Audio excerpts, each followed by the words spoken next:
Anda menyaksikan Breaking News CNBC Indonesia. Pemerintah melaporkan kinerja anggaran pendapatan dan belanja negara edisi bulan Juli 2022. Langsung saja kita bergabung dengan konferensi pers APBN kita oleh Kementerian Keuangan.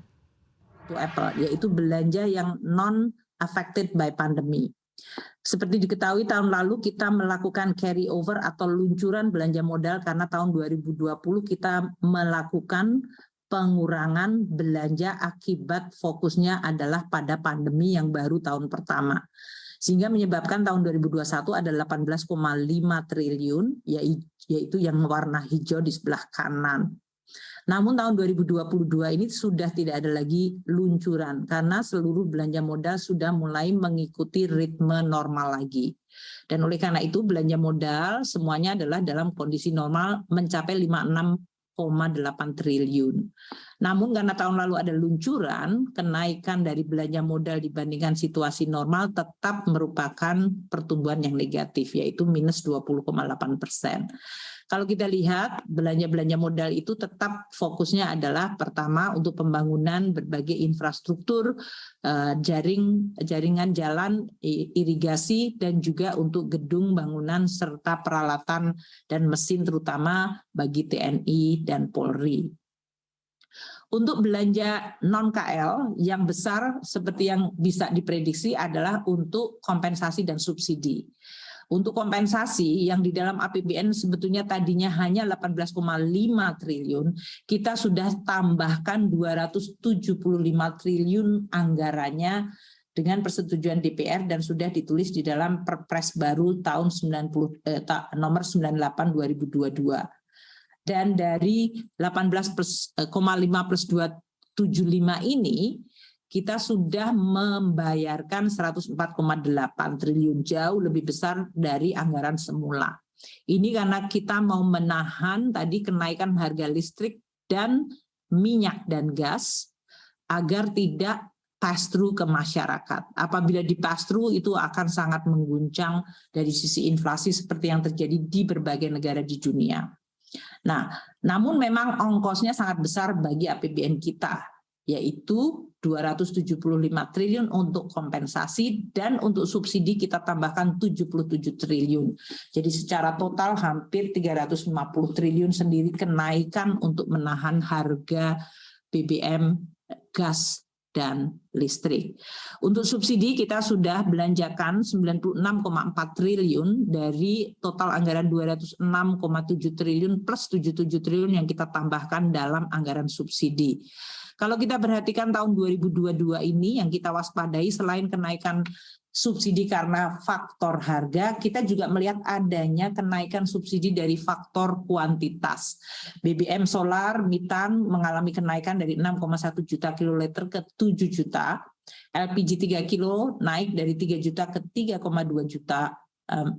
Kemudian listrik subsidi dari 37,5 juta pelanggan ke 38,5 juta pelanggan, pupuk 3,8 juta ton naik ke 4,1 juta ton, subsidi perumahan juga naik jumlahnya lebih dari atau hampir 10.000 unit, dan untuk penyaluran KUR itu juga mengalami kenaikan yang signifikan 123,3 triliun ke 179,3 triliun. Selain itu, belanja non-KL yang cukup menonjol adalah pembayaran kartu prakerja yang untuk semester 1 ini sudah disalurkan 5,6 triliun untuk 1,6 juta peserta yang mendapatkan kartu prakerja. Selain subsidi dan kompensasi serta kartu prakerja, kita juga melindungi masyarakat melalui belanja bantuan sosial.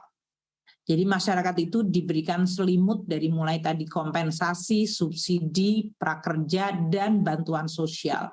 Bantuan sosial ini tahun 2022 telah digelontorkan 188,2 triliun rupiah, di mana 117 triliun adalah bantuan sosial non-PEN dan 70,9 triliun adalah yang PEN. Kita lihat meskipun COVID-nya terkendali, tapi pen-nya masih cukup tinggi untuk bansosnya, bahkan lebih tinggi dari tahun lalu yang hanya 66,8.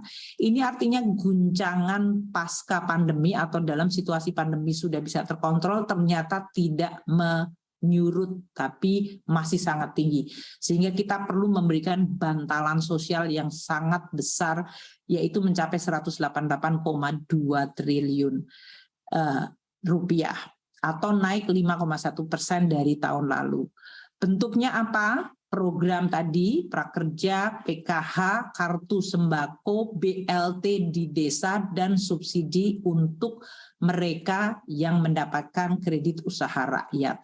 Ini semuanya adalah bantalan sosial selain subsidi yang tadi telah disampaikan, yaitu untuk listrik, LPG, dan juga untuk BBM.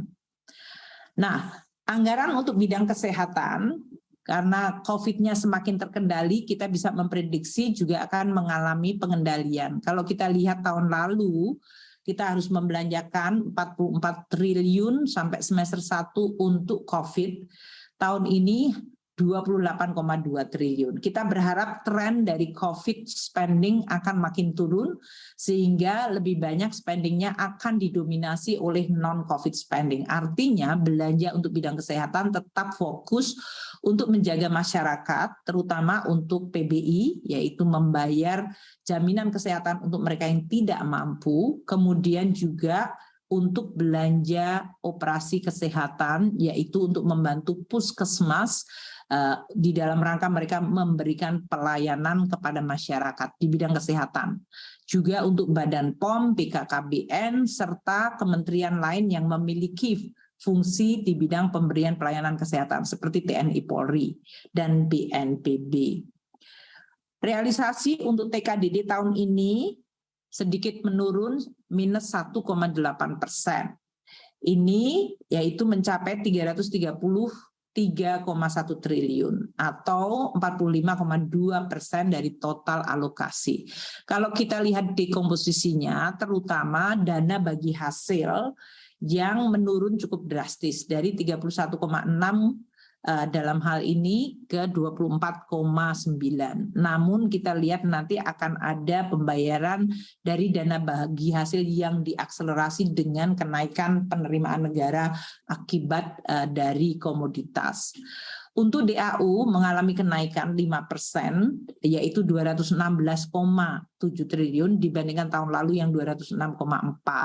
Dan ini terutama karena daerah yang makin baik di dalam menyelenggarakan pelaksanaan APBD-nya dengan menunjukkan kepatuhannya dari syarat-syarat penyaluran DAU. Juga DAK fisik mengalami kenaikan 15,3 triliun, 15,3%, yaitu mencapai 5,2 triliun dibandingkan 4,8. DAK fisik ini terutama karena proses lelang dan syarat untuk penyaluran DAK fisik juga sudah dipenuhi, sehingga kita segera bisa menyalurkan. Sedangkan DAK non fisik mengalami penurunan yang cukup serius, 8,9%, yaitu 70,4 triliun turun dari 77,3. Ini disebabkan ya, demikian kita baru saja menyaksikan pernyataan dari Menteri Keuangan Republik Indonesia Sri Mulyani Indrawati terkait dengan APBN kita di bulan Juli tahun 2022, di mana disebutkan tadi ya bahwa anggaran belanja negara masih berat menopang kenaikan harga komoditas di tengah kenaikan energi dunia yang cukup tinggi, di mana untuk bantuan yang telah diberikan oleh pemerintah baik dalam bentuk subsidi dan juga kompensasi untuk kenaikan harga energi sendiri saat ini mencapai 293,5 triliun rupiah, dan ini juga berdasarkan persetujuan dari Banggar DPR RI tentunya. Kemudian di satu sisi juga pemerintah sudah menyiapkan bantuan-bantuan berupa bantalan sosial di tengah kondisi saat ini di masa pemulihan pandemi COVID-19 juga tentunya, di mana pemerintah kembali memfokuskan juga untuk belanja prakerja, kemudian juga PKH dan juga KUR serta bantuan lainnya dengan nilai mencapai 188 triliun rupiah.